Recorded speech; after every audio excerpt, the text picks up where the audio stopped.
Le titre qui m'a été confié, c'est les principes du traitement à la carte. Alors, j'ai pas de conflit, d'autres conflits d'intérêt que ça pour cette lecture. Et en préparant cet exposé, je me suis dit, aïe, dans quoi je me suis lancé? Parce que les principes du traitement à la carte, bah, c'est compliqué. On vient d'en entendre parler. L'absence de biomarqueurs, l'hétérogénéité qu'on rencontre lorsqu'on pense à des patients sceptiques, ça rend complexe le traitement à la carte. Vous avez vu pas mal de diapos maintenant sur la nouvelle définition du sepsis. Il est clair que la majeure partie des outils que nous utilisons pour diagnostiquer la dysfonction d'organes, bah, c'est des outils cliniques ou biologiques standards. Quand on parle des outils comme le QSOFA, on est encore plus loin du biomarqueur spécifique. On est vraiment sur des choses extrêmement simples où, pour le coup, les infirmières ont un rôle extrêmement important à jouer dans l'identification des malades à risque. Le choc septique, c'est pas beaucoup plus spécifique et clairement aussi hétérogène. Et on est vraiment en face d'un vrai problème qui était parfaitement noté lorsqu'on s'est réunis pour cette définition du sepsis. C'est que contrairement à ce qu'on voit par exemple en oncologie, bah, si on n'a pas d'outils de diagnostic moléculaire, d'outils de biomarqueurs réellement efficaces en termes de sensibilité et de spécificité, on va rester face à un problème d'hétérogénéité des patients qu'on va considérer pour traitement, pour inclusion dans des essais. Et pour le coup, ça complique clairement l'idée d'un traitement à la carte. Je reviens sur les biomarqueurs. Prenez le cancer ou l'oncologie ou l'hématologie, c'est ce qui a transformé le diagnostic et le pronostic de ces malades. On est passé des maladies du sang, 100% de mortalité, à un nombre incroyable de diagnostics de lymphome ou de leucémie, aujourd'hui, grâce à ces biomarqueurs et ce diagnostic moléculaire. Alors, quand on essaie de penser au traitement à la carte et à ce qui peut influencer le pronostic d'un malade, on voit qu'il y a globalement 4 types de choses. La bactérie, avec l'inoculum bactérien, la virulence de la bactérie, son profil de résistance, les antibiotiques, comment on va les donner rapidement, de façon efficace, et puis les patients qu'on traite, parce que tous les patients avec une infection n'ont pas le même profil, et notamment les mêmes comorbidités, et on sait qu'elles influencent le pronostic, ces comorbidités, et la génétique de l'hôte, la génétique de la bactérie va jouer aussi un rôle dans la détermination du pronostic. Alors, quand on voit tout ça, c'est difficile de répondre à cette question. Est-ce qu'on doit faire simplement les protocoles et evidence-based medicine, ou est-ce qu'on doit vraiment aller vers une approche spécifique et un traitement à la carte, et est-ce qu'on a aujourd'hui les moyens de le faire? C'est aujourd'hui une question importante. Et je remontre cette plaque qui vous a déjà été montrée parce que, malgré tout, aujourd'hui, on est 14 ans après le lancement de la Surviving Sepsis Campaign, c'est quand même quelque chose qui a fait bouger les lignes. C'est quand même quelque chose qui a fait baisser la mortalité. Dans ce papier, vous voyez que plus longtemps vous restez dans la Surviving Sepsis Campaign et vous suivez les recommandations, plus rapidement et de façon plus importante, vous allez voir baisser la mortalité lorsque vous suivez ces recommandations, et y compris les recommandations aussi simples que les fameuses bundles, les choses que vous devez faire dans les 3 premières heures, mesurer le lactate, prélever des hémocultures avant de donner des antibiotiques, donner des antibiotiques à spectre large rapidement dans la première heure après l'identification de ces malades, et donner 30 ml/kg de cristalloïdes chez ces patients lorsqu'ils sont hypotendus ou qu'ils ont un lactate élevé. Dans les 6 heures qui suivent, autre set de mesures, ça c'est les recommandations de 2012-2013, les nouvelles arrivent, dans les quelques semaines qui viennent, vous allez les voir, ne sont pas si différentes que ça. Administrer des vasopresseurs si l'hypotension ne répond pas au remplissage pour maintenir une pression artérielle moyenne supérieure à 65, et s'il y a une hypotension persistante, des mesures plus controversées. Mais malgré tout, si vous suivez ces mesures, eh ben, vous réduisez la mortalité. Ça, c'est une étude vraiment observationnelle sur une journée, étude internationale large qui montre que la mortalité, dans les unités qui sont globalement compliantes avec ces bundles, elle est plus basse que dans les unités lorsque les patients ne sont pas traités en fonction de ces bundles. Alors, après vous avoir dit que finalement les protocoles c'est vraiment important et que les suivre ça fait baisser la mortalité, est-ce qu'on peut personnaliser un peu le traitement? J'ai choisi quelques trucs dont on va discuter dans les minutes qui nous restent. Première chose, l'hémodynamique. Alors on peut s'intéresser à de nombreux nombreuses cibles thérapeutiques lorsqu'on va prendre en charge un patient avec un choc infectieux. La PVC, par exemple, apparaît dans les bundles, mais ce qui apparaît clairement, c'est la pression artérielle moyenne et la SVO2. Alors, discutons quelques minutes de ces objectifs. Tout d'abord, la pression artérielle moyenne.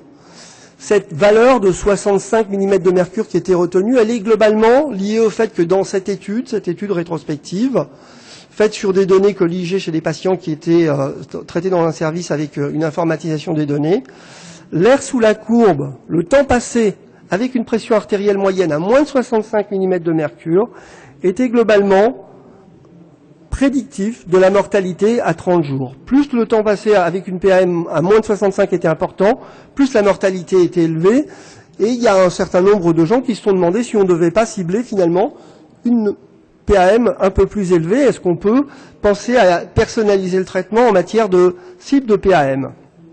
Vous avez probablement vu cette étude multicentrique française, très bien publiée, qui montre que finalement, lorsque vous décidez de cibler des malades avec une PAM à au-dessus de 65 ou avec une fourchette globalement plus élevée, autour de 85, en termes de mortalité globale, ça ne change pas grand-chose. Il ne semblerait pas y avoir d'intérêt à monter la pression artérielle moyenne chez ces malades. Encore que lorsque vous regardez le critère de jugement secondaire, on s'aperçoit que pour les patients qui avaient une hypertension artérielle chronique, ces patients semblent être traités quand ils sont traités avec une pression artérielle moyenne supérieure, avoir finalement moins besoin d'hémodialyse et avoir une évolution plutôt favorable sur le plan rénal. Question, est-ce qu'il faut utiliser une PM plus élevée chez les hypertendus chroniques? Vous allez me dire, ça fait sens, ça fait du bon sens, nécessite d'être validé dans une étude prospective pour que les gens se disent finalement le bon sens est confirmé. Je ne sais pas s'il faut le faire. Autre sujet sur l'hémodynamique, la fameuse Early Goal Directed Therapy de notre ami Manny Rivers, qui globalement avait randomisé en 2001 des malades pour être traités soit de façon conventionnelle, soit avec un monitorage continu de la SCVO2 et un algorithme dont l'objectif c'était finalement d'augmenter la SCVO2 en augmentant donc éventuellement le remplissage chez ces malades, en leur passant des culoglobulaires ou de la dobutamine, y compris chez des malades qui n'étaient pas franchement anémiques ou des malades qui n'avaient pas de dysfonction myocardique. Dans son travail, il avait montré une réduction significative de la mortalité, et de fait, ça avait globalement engendré l'adoption probablement trop rapide de ces recommandations dans la Surviving Sepsis Campaign.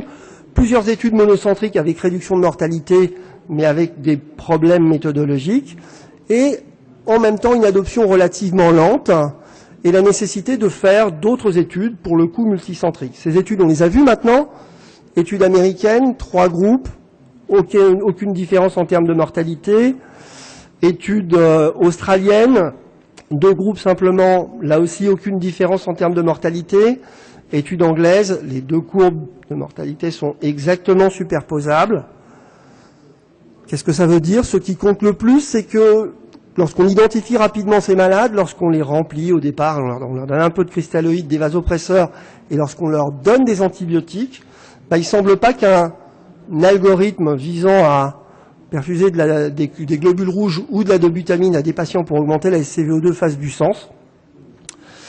Ce qui ne veut pas dire donc qu'on ne peut pas personnaliser le traitement, notamment chez les malades qui ne répondent pas, et il y a des malades qui ne répondent pas. Lorsque vous regardez ça, vous voyez par exemple qu'il y a un certain nombre de malades qui, dans les premières heures après le sepsis, vont avoir un lactate qui reste élevé, avec une SVO2 qui est haute ou basse, et que la mortalité de ces malades, elle est bien plus élevée que les 20-25% de mortalité qu'on rapporte habituellement dans les études interventionnelles sur le sepsis aujourd'hui. Je pense que ce que ça veut dire, c'est que personnaliser la prise en charge de ces malades, ça a un sens pour ceux qui ne répondent pas au traitement, en réfléchissant sur la cause, sur les comorbidités, quels paramètres doit-on utiliser, quels indices, quel type de traitement. Il y a plein de questions, mais c'est probablement cela qu'on doit explorer de façon plus proche de la physiologie, et chez lesquels peut-être on peut réserver d'autres traitements. Je prends juste l'exemple de l'albumine. Ça fait probablement pas de sens d'en donner à tous les malades, mais lorsqu'on regarde cette méta-analyse, il semblerait quand même que les malades hypoalbuminémiques avec un choc septique pourraient éventuellement bénéficier de ce type d'approche. Les antibiotiques, on vous en a très très largement parlé, je vais aller très vite. Effectivement, L'antibiothérapie précoce, c'est associé à un meilleur pronostic. L'antibiothérapie précoce et adaptée, c'est associé à un meilleur pronostic. Et vous avez déjà vu cette diapositive qui vous a été parfaitement commentée, qui montre qu'on a aujourd'hui des outils qui nous permettent d'avoir ce diagnostic d'infection plus rapidement et éventuellement un profil de sensibilité plus rapide. Ça va nous aider à personnaliser l'antibiothérapie, probablement sur la définition du germe et la meilleure définition du spectre. Mais je voudrais insister, moi, sur un seul paramètre, qui est finalement le fait que quand on sait quels bons antibiotiques il faut donner à un patient, il faut aussi les donner à la bonne dose. Et là, il faut reconnaître qu'on n'est pas très bon. C'est-à-dire qu'il y a aujourd'hui chez ces malades, un certain nombre, chez nos malades de réanimation, un certain nombre de facteurs liés à l'inflammation systémique, au fait qu'ils ont une fuite capillaire, qu'ils ont un certain nombre de complications qui vont se développer, l'insuffisance rénale par ailleurs, l'hypoprotidémie, qui font que un certain nombre de ces malades ont une insuffisance rénale et des taux qui vont s'élever rapidement et associés à la toxicité. Un certain nombre d'entre eux ont une clearance rénale qui va être augmentée et pour le coup des taux relativement bas, voire très très bas, très inférieurs à la CMI. Et on peut se retrouver comme ça dans des situations d'échec de l'antibiothérapie. Et je dirais qu'aujourd'hui, en 2017, alors qu'on sait qu'il y a des modifications des propriétés pharmacocinétiques des antibiotiques chez le malade de réanimation, qui vont nécessiter une adaptation des doses, alors qu'on sait qu'il y a une variabilité interindividuelle majeure et qu'on a les moyens de le doser, qu'avec les moyens de le doser, on a aussi des outils statistiques qui nous permettent de prédire la dose dont le patient a réellement besoin, je pense que c'est pas loin d'être scandaleux de penser que dans nos unités de réanimation, on ne personnalise pas encore la dose d'antibiotiques dont les malades ont besoin. 2 mots sur les stéroïdes, ça fait partie des choses où les infirmières viennent nous voir en nous disant « Je ne comprends pas pourquoi lui on lui donne des stéroïdes et lui on ne lui donne pas, ils ont tous les deux un choc septique et des catécholamines. » Alors, on sait qu'il y a des anomalies de l'axe corticotrope dans le choc septique, je ne vais pas vous détailler cette très jolie diapositive, qu'il y a une réponse inappropriée de l'axe corticotrope en cas de sepsis grave ou de choc septique, que l'insuffisance surrénalienne relative, elle témoigne clairement des dépassements de capacité de l'organisme à assurer l'homéostasie hémodynamique, que ça s'associe à un choc plus sévère, à une dysfonction myocardique plus fréquente et plus marquée, et surtout à une diminution de la sensibilité vasculaire aux catécholamines. Est-ce qu'on utilise les catécholamines? Vous voyez, les stéroïdes, vous voyez que c'est une mode. Avant, forte dose, on n'en faisait pas, puis finalement on s'est mis à en faire, puis finalement on a arrêté d'en faire, et c'est pareil pour les corticoïdes à faible dose. Alors, où va la mode, et surtout pourquoi la mode? La mode, c'est parce que globalement, on essaie de suivre des recommandations qui sont pas si faciles que ça à suivre. La Surviving Sepsis Campaign, ça vous dit, on n'utilise pas l'hydrocortisone pour traiter le choc septique si le remplissage vasculaire et les vasopresseurs suffisent à restaurer l'hémodynamique. Dans le cas contraire, on en met. Qu'est-ce que ça veut dire suffire à restaurer l'hémodynamique? C'est difficile. Au moins, on s'entend pour dire que le test à synactène, c'est pas la bonne chose pour prédire. Est-ce que ça veut dire qu'il n'y a rien qui peut prédire? Quand on regarde les études, encore une fois, on ne sait pas vraiment quel malade peut en bénéficier. Il y a aujourd'hui des papiers intéressants. Il y a ce travail d'Hector Wong où ils vont s'intéresser à 100 gènes qui permettent de définir des profils de malades différents. Vous voyez, il n'y a pas besoin d'être un grand biologiste moléculaire pour voir que ce malade-là et ce malade-là ne se ressemblent pas.